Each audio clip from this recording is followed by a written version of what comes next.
for some reasons, no? Meron tayong mga pinagdadaanan sa buhay natin. But iningatan tayo ng Diyos sa isang linggo na yon. Masaya tayo, nandito tayo lahat. Masaya tayo dahil nakita natin ang isa't isa sa kabila ng mga pagsubok na pinagdadaanan natin. Hindi tayo pinapabayaan ng Panginoon. Tapat siya sa kanyang salita at sa kanyang mga lingkod. Sige po, magsimula po tayo.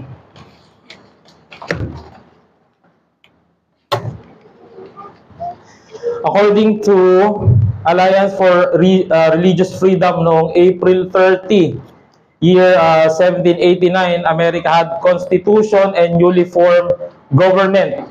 And on that day, the government, the House and the Senate gathered for the inauguration of their first U.S. president, or pinasiya or ay tinalagay ang kanilang unang presidente. And the first president is known as George Washington.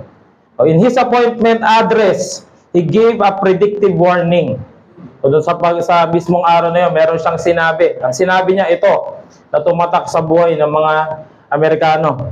We ought to be no less persuaded that the favorable smiles of heaven can never be expected on a nation that disregards the eternal rules of order and the right which heaven itself has ordained. Washington's warning was if we would begin to depart from God, He would remove His blessings, His prosperity, and His protection from our nation.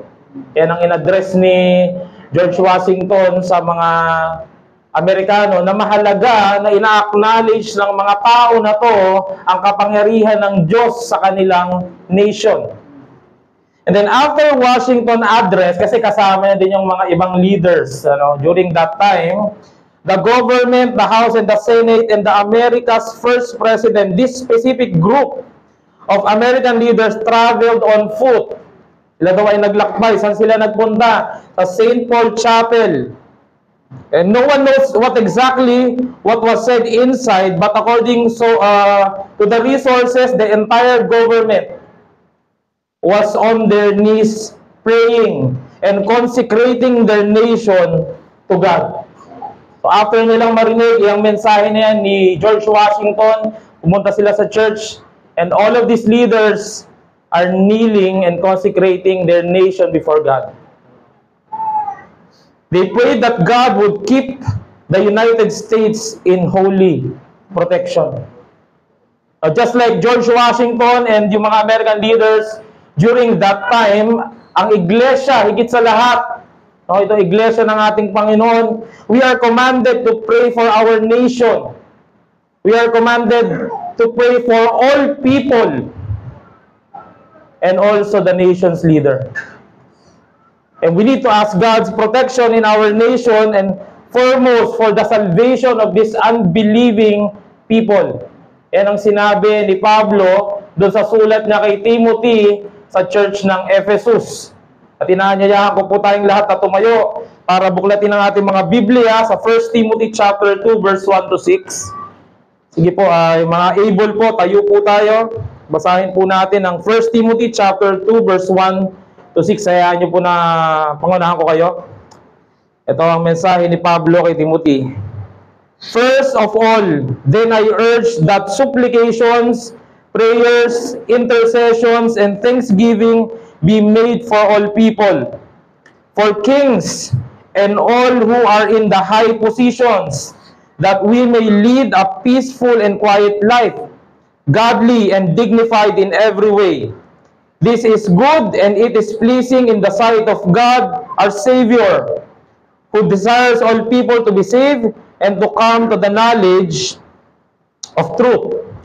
For there is one God, and there is one mediator between God and men, the man, Jesus Christ, who gave himself as a ransom for all, which is the testimony given at the proper time. Pagpalain po ang Panginoon sa kanyang salita. Maaari na po kayong umupo. Paul wrote this letter to Timothy during the 4th mission journey. Yung 4th mission journey ni Paul sa Acts, hindi siya recorded. No? Pero clearly, itong sulat na to ni Pablo ay para sa iglesia ng Ephesus na kung saan si Timothy ay nagpapastor. Paul instructs Timothy on how to lead the church in Ephesus, and it is highly an influential city during the Roman Empire. So kung nabasa niyo yung sa Acts, isa sa mga influential city during the Roman Empire ay itong Ephesus. Kilala sila sa mga Greek gods, no? Mga mitolohiya, mga kung ano-anong kwento. At isa nga sa mga Diyos nila dyan ay yung si Artemis. Mababasa niyo po yan sa Acts chapter 19. And there were issues in the church of Ephesus dun sa unang chapter na merong mga false teachings. There are false teachers na merong ibang pinapangaral na mga Diyos. Anong nabanggit ko kanina, mahilig sila sa mga mitolohiya. And alam natin, mga gods and goddesses na yan, talagang sinasamba nila yan during their time.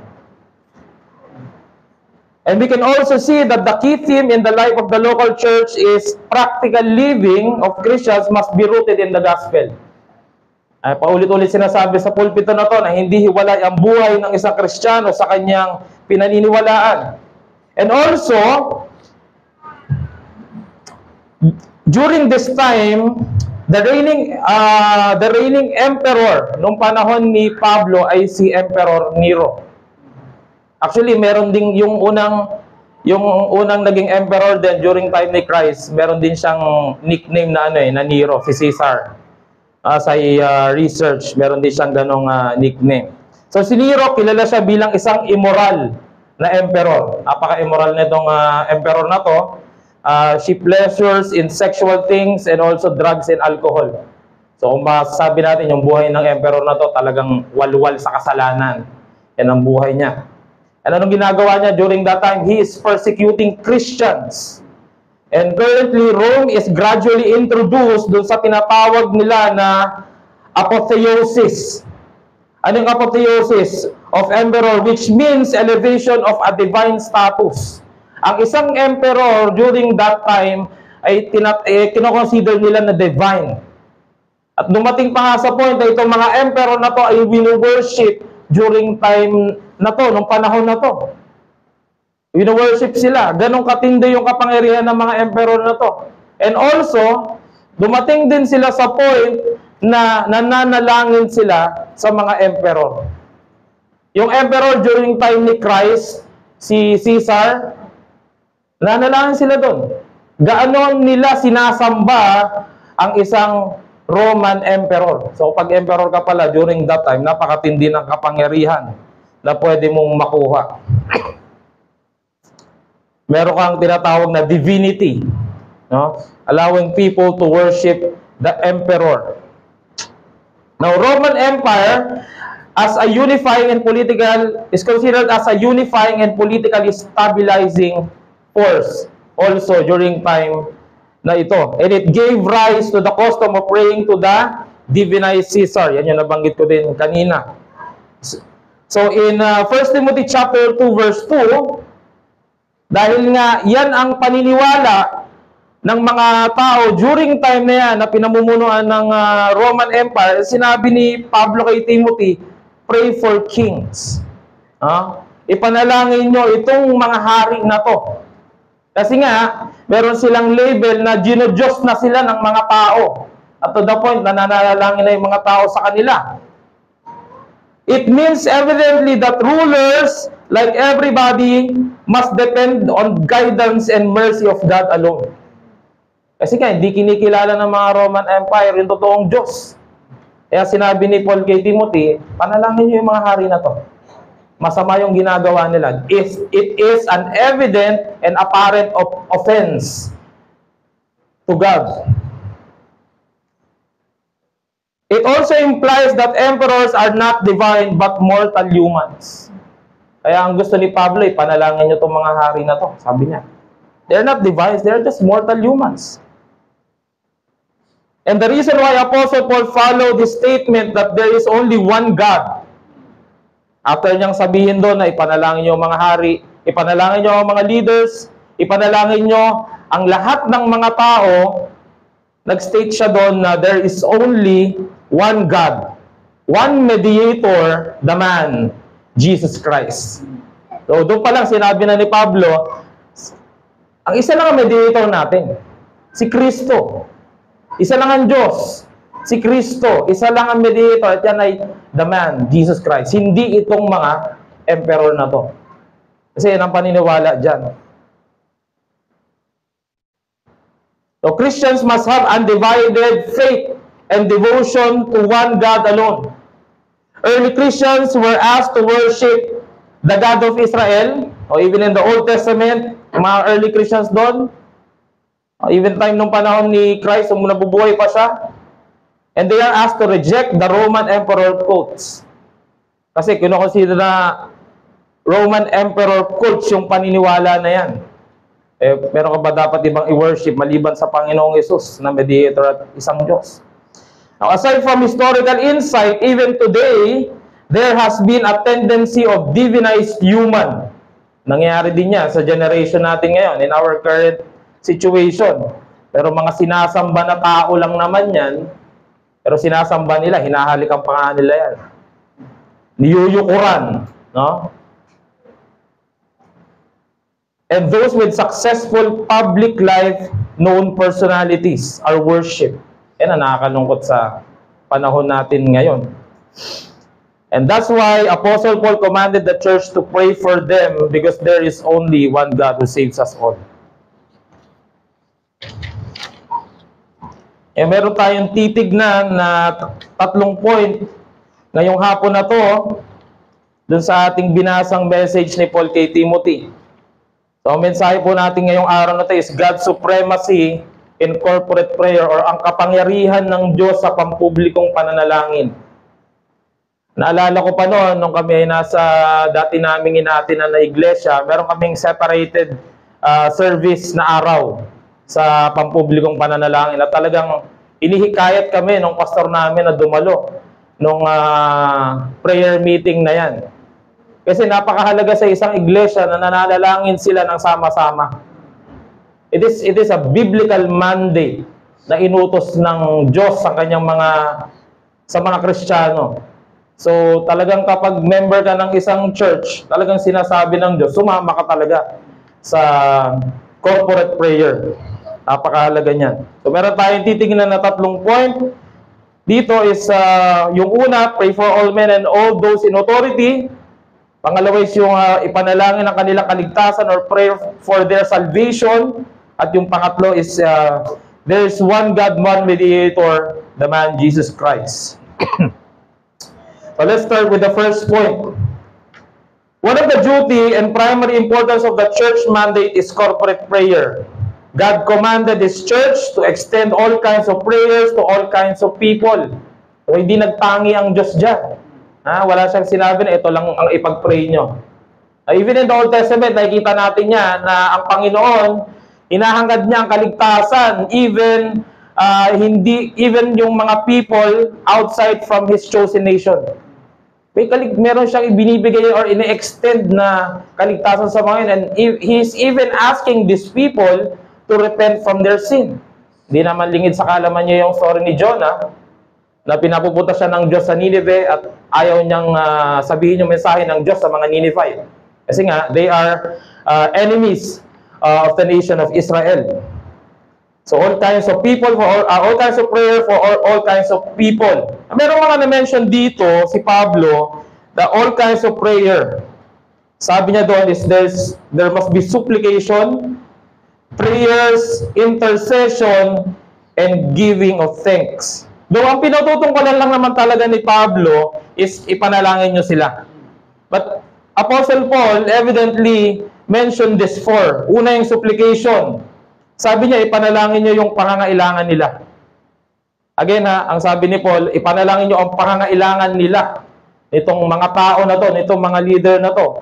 That's why he said to Timothy that pray for supplication. What else? Pangalawa, sinabi niya, prayers. And this signifies request for the protection of or increase of what good things they have. You see, God is even after to the protection of these people. Hinahangad ng Diyos yung proteksyon ng mga namumuno sa isang nation, ng mga leaders. Hinahangad niya yan. Intercession, nabanggit din ni Pablo, which means prayer for others for prevention of evils from them and for the organization of good things upon them. So, pwede tayong manalangin on behalf of these people. Hindi natin sinasabi na tayo yung mediator, but we are interceding for them. Hindi tayo si Christ. We are interceding for them. We can intercede on behalf of one another. And yung pang-apat, sabi ng Panginoon, sabi ni Paul, and giving of thanks. Magpasalamat to God for good things bestowed upon others. Magpasalamat kayo sa mga magagandang bagay na ibinestow ko sa kanila, sa mga pamumuno nila sa nation. Magpasalamat kayo. Yan ang sinabi ng Panginoon. And we ought to give thanks for the mercy of God to them. O kailangan natin din magpasalamat sa awa na nararanasan ng mga namumuno na to, even if they are not Christians. What else? For the goodness of God to others, we should give thanks to that. Papasalamat tayo dahil mabuti ang Diyos sa ibang tao. We should praise God for providing salvation to them. Nilatag naman talaga yan.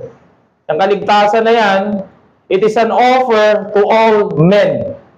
Nga pala, nabanggit dito ni Paul, no? All men, pero hindi puro lalaki pinapatungkulan niya dyan, Ang ibig sabihin ng all men dyan, all people. Kasi isipin nyo, pang lalaki lang to. It is for all men. God offers salvation to them, that no one is excluded from the offer of mercy. Ganyan ka mapagbiyaya ang Diyos. And that God is using so many means to call lost sinners to Himself. Nung binabasa ko to, napakamapagbiyaya ng Diyos sobra. No? Kasi we all know as Christians, itong mga tao na to may tendency na lumabag sila sa salita ng Diyos. At maraming beses nilang pwedeng gawin yan. Pero the fact na maraming beses na lumalabag sa salita ng Diyos itong mga namumuno na to, the fact na mas ine-extend ng Diyos ang grasya niya sa mga leaders, kings, and of our nation, and in their current situation, nung sinulat ni Pablo to. So, supplication, prayers, intercession, and thanksgiving, these four categories are equivalent for a word prayer. And the Christians must be after for the good of all people and leader in high ranks. Ito, napakahirap nito. Christians must be after for the good of all people and leader in high ranks. I admit to myself na ako, nahihirapan ako dito. Maging after ako sa good ng ibang tao, nakikita mo kung gaano katindi yung kasalanan niyan dito, nanghahawa pa nga yan ng kasalanan, no? Nang i-influensya yan sa ibang tao ng ginagawa niyang kasalanan, tapos i-extend ko yung mercy ko sa kanila. Hindi ba mas maganda ipag-pray mo ng biruan nga, di ba, imprecatory prayer. Biruan lang naman yon, which is, biblically, nakita naman natin sa Psalms talaga yan. It is, when we say imprecatory prayer, it is a harsh prayer na you are requesting to God na tupukin itong mga kaaway ng Diyos. Hindi natin i-deny that it happened. It happened naman talaga. No? Pero meron ako nabasa ang article, ang sinabi niya, in our time, in our current situation ngayon, yung imprecatory prayer daw is when we are praying to God na dumating na siya. Kasi, kapag we are praying to God na dumating na siya, Lord, come quickly. Yun nga ang lengguwahe ng mga Christian. Ibig sabihin, pag dumating si Kristo, that's their judgment. So sabi ko nga, you are not praying harshly to them na, Lord, padalan mo ng mga meteor shower yung bansa na yan. Kasi grabe kasalanan niya nang mabura na sa mapa yan. No? Hindi ganun ang prayer nating mga Christians, but rather, we are praying for their salvation, that they will come to God. And also, Lord Jesus, come quickly. Because yun nga, pag yun daw ang prayer natin, syempre, pag dumating si Christ, that's the end of their wickedness. Galing, no? So, yun nga naman talaga dapat yun. Okay, during the time when Paul wrote this to Timothy, the early Christian community lived under the rule of Roman Empire, which could be oppressive. At ako iniisip ko, ano kayang iniisip ni Timothy nung sinasabi sa kanya ni Pablo to? I believe there is an oppression happening. During the time of Acts, there is an oppression happening. Pinapatay yung mga Kristiyano. Kilala natin yung nagpapapatay, si Saul, si Paul, but eventually, by God's providence, ginamit siya ng Diyos. And this is one of the difficult mandate. Sinabi ko kanina, ang hirap niyan eh. Ang hirap lunukin yan. One of the difficult mandate is to pray for all men. In time of Timothy. And sa time natin ngayon, alam ko, it is also happening to us that we are struggling to do that. Also, Christians should respond, nabanggit din ni Paul dito that aside from praying for these kings and leaders, may sinabi siya na in order for you to live peacefully and quiet lives in all godliness and holiness. Alam natin na tayo ay nasa ilalim ng pamumuno na kung sino mang leader ang nandyan. And as Christians, we believe by God's providence na kung sino yung nakahalal dyan, naniniwala tayo na hindi natin pwede sabihin na wala yan sa ilalim ng providensya ng Diyos. Lahat ng pamumuno, lahat ng mga namumuno dyan, whether they are wicked or not, they are under to the providence of God. Kaya ang providensya ng Diyos yan ay pananampalataya na hindi ang bulag. Hindi ang katulad ng ibang sinasabi ng ibang tao na naka-destiny kasi sila dyan. It's not faith, it is the providence of God. Pag-usapan nga namin ni Sol, na ang destiny or yung faith na FATE, walang mata yan. Walang mata ng pananampalataya yan. Kapag sinasabi lang nila, ay hindi, nakatadhana kasing mangyari yan eh. Walang mata yun. No? But we can say that under the providence of God, that is by faith. And it has eyes. May mata yun. There is confidence, there is faith in that. Now, the mandate of God is to pray for those rulers, is to promote peace and quiet life. Christians must have a good relationship with the ruler. Paano yun? Ang hirap niyan, di ba? Paano ka magkakaroon ng magandang relationship sa mga namumuno, kung ang mga namumuno mo, during that time, ay pinapapatay ang mga Kristiyano. Pero ang sabi ng Diyos, you need to have a peaceful and quiet lives with them. It is essential for the well-being of believers and the broader community. Likewise, praying for leaders today can contribute to fostering an environment of peace and stability in our societies. Hindi ko masasabi ko kung nabuhay tayo ng panahon ni Timothy, napakahirap. Pero sa panahon natin ngayon, I can say na hindi siya ganon kahirap. We can have a good relationship with our rulers. Hindi ko sinasabi yung presidente natin agad dito sa community na meron tayo. Actually, ginagawa natin dati yan nung nandun tayo sa kabilang nirerentahan. Nagbibigay tayo ng something dun sa mga leaders ng community na to. And in that way, nagkakaroon tayo ng maayos na relationship with them. So that is one of mandate ng Diyos, magkaroon kayo ng maayos na relationship sa kanila. Kasi sila rin naman ang mag-a-approve. Baka mamaya kasi kapag hindi maganda ang relationship mo sa kanila, may tendency na pag-initan ka ng mga yan, may tendency na yung gawain nyo ay maapektuhan dahil doon. And bilang mga Kristiyano, dapat tayo yung nag-i-initiate ng magandang relationship sa kanila. The welfare of believers is intimately connected to the conduct of those in authority. When leaders govern justly and wisely, it creates an environment where people can pursue godliness and holiness without hindrance. Praying for leaders is vital for the spiritual welfare of the church and its members. Kaya ako nabanggit yung kanina. If you have something, pwede nyo naman silang bigyan. At walang masama doon. Hindi ko rin naman nasasabi na sip-sip, naninipsip ka, but actually, hindi naman paninipsip yan. Nakakuha ka na ng ano sa kanila, ng favor eh. Why not give them also favor so that you will have a good relationship with them? What else? God's sovereignty is displayed. Pinapakita nito ang pagiging soberano ng Diyos. Praying for leaders, acknowledge God's sovereignty over human affairs.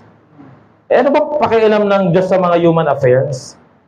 God is sovereign even in human affairs. Ay, thank you. God is sovereign even in human affairs. Even though leaders may hold positions of power, ultimately God is in control. Kaya nabanggit ko kanina, walang nangyayari sa mundo na hindi under sa providensya ng Diyos. Everything is in God's ultimate and sovereignty and in control. Praying for leaders. While praying for leaders, believers affirm their trust in God's providence and seek in His guidance in the governance of nation and communities. So pagpapakita pala yan, na kapag pinapanalangin natin yung mga leaders natin, pagpapakita yan na tayo ay nagtitiwala sa providensya ng Diyos. Papakita yan. Ha? Kasi yan ang naitalaga dyan, alam ng Diyos yan, nagtitiwala tayo sa providensya ng Diyos. Ano pa ang isang advantage yan? We are Christians. We are witness to the world. Praying for leaders also serves as a powerful witness to the world. It shows Christian commitment to love. Di ba pag-ibig, Kristiyano dapat ang nangunguna doon. Hindi tayo nangungunang mang-away, hindi tayo nangungunang gumawa ng hindi maganda. Rather, as Christians, we are the first promoter of love. Ano pa? We should be the first promoter of peace and justice. Even in the face of the challenges or disagreements with those in authority, through prayer, Christians display their desire to see leaders govern rightfully. Yan naman ang nahangad natin. Kaya nga sinasama natin sa panalangin. Kasi gusto natin na ang mga leaders natin ay mamuno ng may katapatan. Hindi yung puro tayo angal, no? Ano ba naman tong leader na to? Kaya na naman, sabi ko na eh. Pati na mo, mali na naman desisyon niya. You should pray for them, no? Na mag-govern sila rightfully. Eh, hindi sila Christian eh. Again, hindi sila labas sa providensya ng Diyos. We trust God, we pray for them because we trust God's providence. At alam nyo ba, pwede tayo magkaroon ng positive impact sa society dahil dyan. Maganda ang magiging impact ng mga Christian, ano? Kapag merong maayos na relasyon sa kanilang gobyerno. Again, hindi ko pinapatungkulan ng na tatanong tayo agad sa presidente. Dito tayo sa community na meron tayo. Maging ilaw tayo sa komunidad na meron tayo. The early church leader, si Tertullian, sinabi ni Tertullian, we pray for all the emperors that God may grant them long life and secure government, a prosperous family, strong troops, a faithful senate, an obedient people, that the whole world may be in peace, and that God may grant both. Nabanggit niya si Caesar dito, that God may grant both Caesar and to every man. Si Caesar kasi, di ba, Roman emperor din siya. Nabanggit lang niya dito. Both to Caesar and to every man the accomplishment of their just desire. Eh, sino bang maapektuhan, mga kapatid, pag hindi maayos ang pamumuno ng mga leader na to? Tayo din.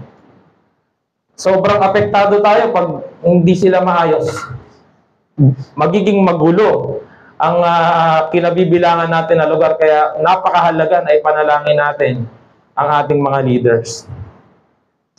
So the biblical principle of Tertullian promotes peace, God's sovereignty, and bearing witness to the world. This is important because it transforms both individual Christian lives and the broader community. Hindi naman natin, umaasa tayo, we are hoping that these leaders ay maging Kristiyano. Yun naman talaga ang hangad natin. No? Pero again, yung pagiging Kristiyano ng mga leaders na to, nasa ilalim pa rin yan ng soberanyang pamamahala ng Panginoon. At hindi natin hawak yan. Ang pwede natin gawin is yung minamandate ng Diyos sa atin. Second is pray for their salvation. God desires all men to be saved. And if God desires all men to be saved, as Christians, we should desire that too. Praying for all men is good, for it is pleasing in the sight of Jesus Christ, who desires all men to be saved. It is good because it is according to the will and commandment of God. It shows godliness, our worship to God. Our prayer for their salvation reflects our character towards these men. Naghahangad ba tayo ng kaligtasan ng mga leaders na to? Well, as Christians, we should. No? We should pray for their salvation. It is in His nature that God loves and saves. His redemptive plan is to save men in any walks of life, backgrounds, and culture. Napakaganda ng desire ng Diyos sa lahat ng tao. And it means that no one is beyond God's reach of His grace and mercy. So, as Christians, naniniwala tayo, no, na naniniwala tayo dun sa letter L nung tulip na limited atonement, or in other terms, definite atonement. May iba magsasabi, bakit kailangan pa natin hangarin yung yung kaligtasan ng mga yan, kung meron naman na palang inordain or itinalaga ang Diyos sa mga tao na maliligtas. I believe naririnig niyo rin ito palagi na it is none of our business. No, it is none of our business to scrutinize kung sino yung elect tsaka hindi elect. But our business is to share the word of God and pray for them. That is our business. Yung part na yun, sabi ng Diyos, it's not your business. Ito yung dapat mong gawin.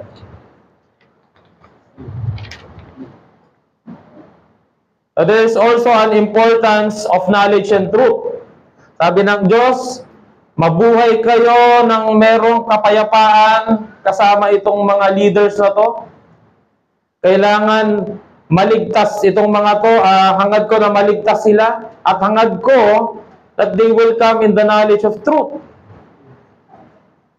Lahat ba ng tao may knowledge about truth? Wala. Hindi lahat may knowledge about truth. Pwede mong tanongin ng isang tao, naniniwala ka ba sa Diyos? Ang sasabihin niyan, oo, naniniwala sila na may Diyos. You know, they can be theists, no? Naniniwala sila na mayroong Diyos, that there is a supernatural being who created everything. Kasi nire-reveal naman ng creation sa tao na mayroon talagang lumikha niyan. And it is innate to man na alam niya na itong mga puno na to, itong mundo na ginagalawan ko, alam niya na mayroong lumikha niyan. Pero pag atheist, i-deny nila yan. But again, it is innate to man because there is a general revelation of God's creation na lahat ng to nilikha ng Diyos. Pero hindi lahat merong knowledge about truth. Hindi lahat merong knowledge about the Trinity. Hindi lahat merong knowledge about that. And that is that is why Apostle Paul said, pray for them. Because God wants them to come in the knowledge of truth. Salvation is not merely about a superficial acknowledgement of God's existence, but entails a deep understanding and acceptance of the truth found in Jesus Christ. Hindi mo pwedeng paghiwa-hiwalayin yung Trinity. Na naniniwala ka sa Ama, tapos yung sa pagiging Diyos ni Kristo, hindi ka naniniwala ka lang na tao siya. Naniniwala ka si Kristo, ay tao to, hindi siya Diyos. Hindi mo pwedeng paghiwa-hiwalayin yun. Truth about the gospel message of Christ is His birth through Spirit in Virgin Mary, His death, resurrection, and offer forgiveness and reconciliation to all men. Because again, God desires all men to be saved. God's pleasure, He has pleasure in the salvation of people. Kala natin na ang Diyos, pag meron siyang nakitang tao na hindi gumagawa ng will niya, galit siya agad, no? Hindi ganoon ang Diyos. Yes, God is just. Ayaw niya sa kasalanan. But at the same time, God pleasures in the salvation of all people. Na kung pwede nga lang, ganun talaga ang mangyari. God desires for salvation and knowledge of truth because it pleases Him. Therefore, kapag it pleases God, it should pleases us too. Kung napiplease ang Diyos doon, dapat tayo din napiplease doon. And salvation is not merely a human work. Salvation is not a human work, but deeply intertwined with God's divine will and pleasure. It is because of God's divine will and pleasure. Hindi yan dahil sa gawa ng tao. God rejoices and delights when people come to faith and embrace the truth of His Word. So, kung gano'n ang Diyos, dapat tayo din. What else? Wait, ano yung pwede pa nating makita dito? There is an implication of evangelism as well. May implication ng evangelism dito. Understanding God's desire for all people to be saved and come to knowledge of truth has implication for evangelism. It motivates the believers to actively engage in sharing the gospel message and making disciples of all nations. So after mong marinig na desire ng Diyos na maligtas lahat ng tao, hindi ba dapat yan yung mag-ignite sa atin para mag-evangelize tayo? Para ibahagi ang ebanghelyo sa ibang tao. And there's a sense of urgency in proclaiming the good news of salvation and nurturing others in their faith journey. Magandang malaman natin na ito yung desire ng Diyos para tayo ay mas ma-motivate pa na ibahagi ang kanyang salita sa mga tao hindi pa nakakilala sa kanya. Eh kung hindi natin kaya, hindi pa natin ganun kakaya na ibahagi ito sa mga taong nasa labas ng iglesia na to, simulan natin sa ating mga pamilya. No? Simulan natin sa ating mga pamilya. Importante na marinig nila ang salita ng Diyos dahil isa sila sa mga tinutukoy din dito ng Panginoon na all men must be saved. Our point here in our second is God desires for the salvation and knowledge of truth of all people, and it points to the general scope of God's love, His pleasure in the salvation of souls, and the responsibility of believers to proclaim the gospel and make disciples. So ito na po yung pangatlo. One God, one mediator, the man Jesus Christ. Now there's a significance of Christ's office. Mediation, the mediator. Alam ko, paulit-ulit na natin ito na rin. Kahit kanina umaga, narinig natin to sa pangangaral ni Pastor Joseph. And this is the reason why we are praying. This is the reason why the Father can hear our prayer. It is because of Christ. Prayer is good and pleasing in the sight of God. Bakit? Dahil kay Christ. Hindi yun dahil sa ganda ng pag-deliver mo ng pagsasalita mo, no? Hindi yan dahil malabali yung vision yung ano mo, no? Yung mga wordings mo, no? Kagaya na may binanggit si Pastor, Valley of Vision. Actually, gaganda naman talaga ng prayer doon sa Valley of Vision. Mabasa mo talagang edifying eh. But again, it is not because of that. It is because of Christ. It is because of Christ, the work of Christ, the mediator. The concept of Christ mediation implies it bridges the gap or reconciling two parties. Alam natin na nagkaroon ng enmity between man and God nung pumasok ang kasalanan sa tao during time ni Adam. And that is the reason why Christ is bridging the gap. It is in the context of salvation, Christ serves as the mediator who bridges the gap between sinful humanity and a holy God. A sinful humanity, holy God, we need a mediator. His sacrificial death on the cross atones for sin and enables reconciliation with God. This highlights the essential role of Christian in bringing about salvation and restoration to humanity. Even in the Old Testament naman, may desire na talaga ang Diyos dyan. Kung makikita natin, naging yung katuparan ay nasa New Testament. Yan ay dumating ang Panginoon sa Kristo. Christ's mediatorial office requires Him to empty Himself by taking the form of human. Kaya nabanggit ni Paul dito na one God, one mediator, the man, Jesus Christ. Because He is 100% man. Kaya yung ibang mga false teaching, sabi, si Kristo, tao lang, daman, hindi siya Diyos. Daman di ba? Pero again, hindi natin pinaghihiwalay ang pagiging Diyos ni Kristo at pagiging tao niya. But in order for us to have a mediator, again, kailangan maging tao ni Kristo. Being born in the likeness of men. Being born in the likeness of men. And He never inherits the sin. Even if He became a man, He never inherits the sin of men. Hindi niya na-inherit yung kasalanan na meron tayo. He was born by the Spirit, conceived by the virgin birth. And yung word na likeness doon, it means that it is the sameness.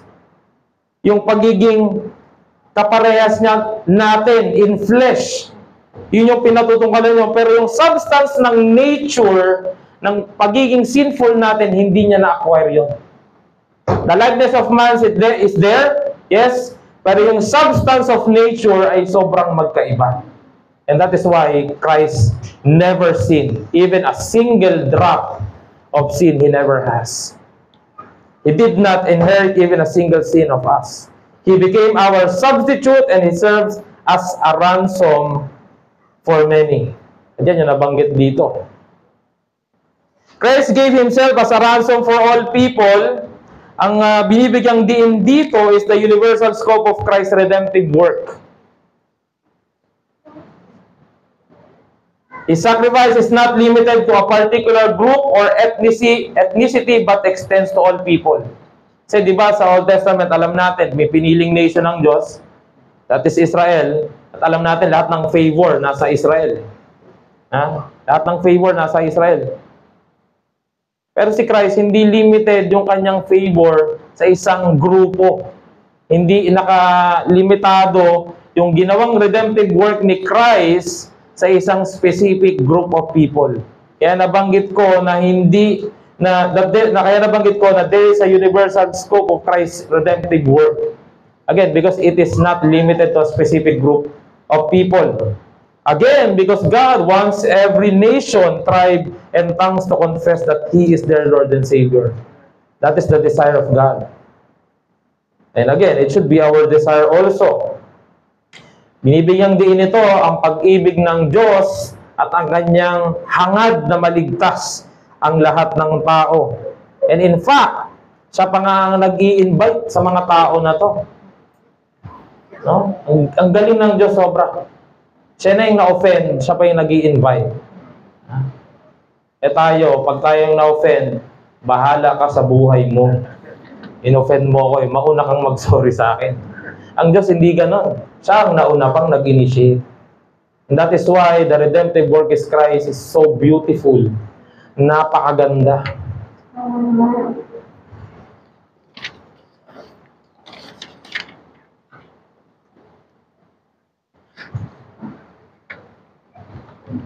Now, what is our point here? Doon sa ating, doon sa nabanggit ko kanina, there is a one God, one mediator, the man Jesus Christ. Our point here is Jesus as the mediator is the fundamental Christian belief.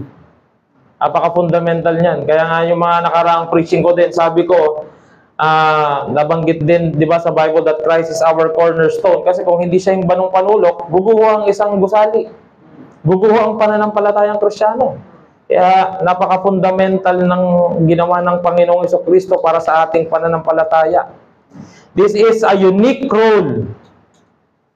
It is a unique role that even ang pinakamatalinong tao ay mahihirap i-comprehend na si Kristo ay 100% tao at 100% Diyos. Paano nangyari yan? Hypostatic union na yan. Paano nangyari yan? It is revealed in the Scripture, and by faith, you need to believe that. Just like Trinity, no? Ang hirap i-comprehend Walang analogy na pwedeng di ba?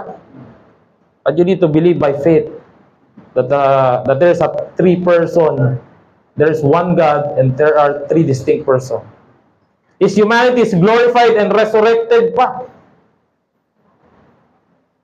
At magpapatotoo niyan yung mga apostol kasi nakita siya. Pero tayo, naniniwala tayo by faith that Christ is glorified, He is resurrected. Though hindi natin siya nakita, but by faith, because of the scripture, we believe that it happened. And this emphasizes the certainty of Christian in the Christian faith, which shows the significance of His sacrifice for the salvation of humanity. So merong certainty. Dahil kay Kristo, may certainty. Hindi uncertain. May certainty. O kanina, nabanggit ko yung nangyari doon sa inauguration ni George Washington. So gusto ko ulit bigyang diin dito yung part na tawag dito. Okay, wait. Mamaya pa pala yan. Ito muna pala. Sorry. That the congregation, merong gusto ko ipakita dito na case illustration, that the congregational prayer is like breathing. Alam ko, nabasa ko na to or narinig sa iba, but I would like to repeat this again. Congregational prayer is like breathing. It is easier to do than not. As Christ prayed to be kept in the Father's will, we need to pray more to keep the Father's will. So, kung paano nanalangin si Kristo na mapanatili ang kalooban ng Diyos, ganun din tayo dapat manalangin. And this shows that we depend on our God through prayer. Meron bang iglesia na hindi nananalangin? Yung totoong iglesia, ha? Wala. Dahil lahat ng iglesia nakadepende sa Diyos. And it is an act of prayer. The church that does not pray is dead. Ang iglesia na hindi nananalangin ay patay. Hindi yun humihinga. Patay yun. Our breathing depends on God through prayer. At ano ang hamon nito sa atin bilang mga mananampalataya? As church, we must broaden our prayers. Hindi dapat natin limatahan ang pananalangin natin doon lang sa circle of Christian community. So we are challenged na ipanalangin natin palagi, always include our leaders of our nation in our prayer. Panalangin natin ang kanilang pamumuno, maging maayos patuloy ang kanilang pamumuno. Ipanalangin natin sila sa ating mga gathering. Let's pray for their salvation and that they would come in the knowledge of truth for God desires them to be saved. Aside from maayos sa pamumuno, hangarin din natin ang kaligtasan nila. At huwag tayong magduda, let us not doubt God in our prayers. Huwag nating pagdudahan na hindi kayang iligtas ng Diyos ang mga tao na to. Bumuhay nga ng patay, kaya eh. Iligtas pa kaya ang mga tao na to? Kayang-kaya ng Diyos yan. Because Christ is our mediator and God answers our prayer because of Him.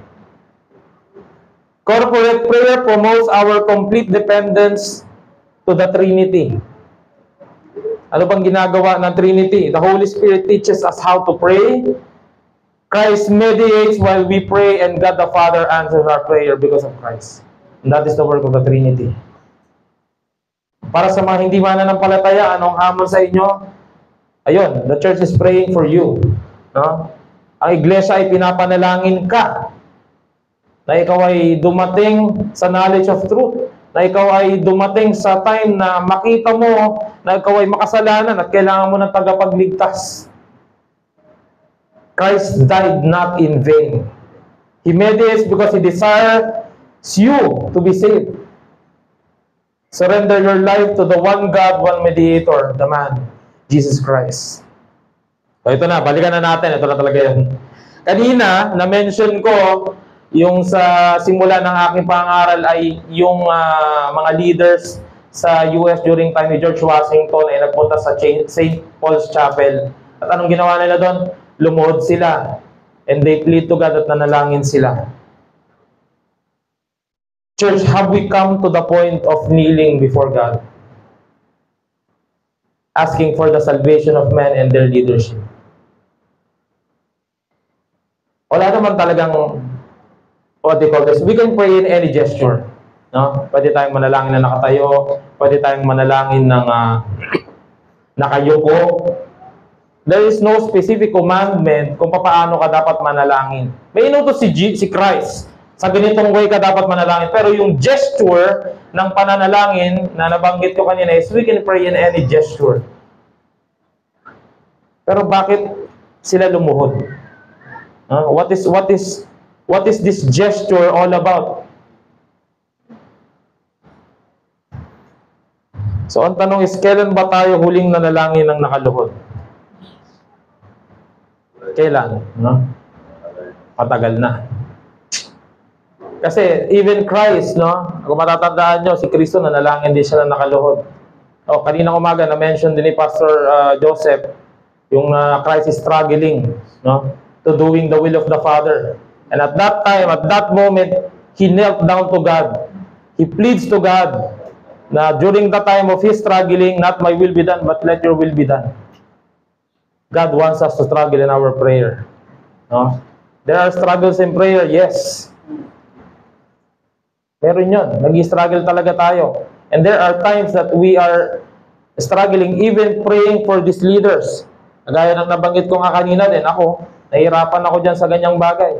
But God wants us to kneel down. God wants us to plead for them, for these leaders.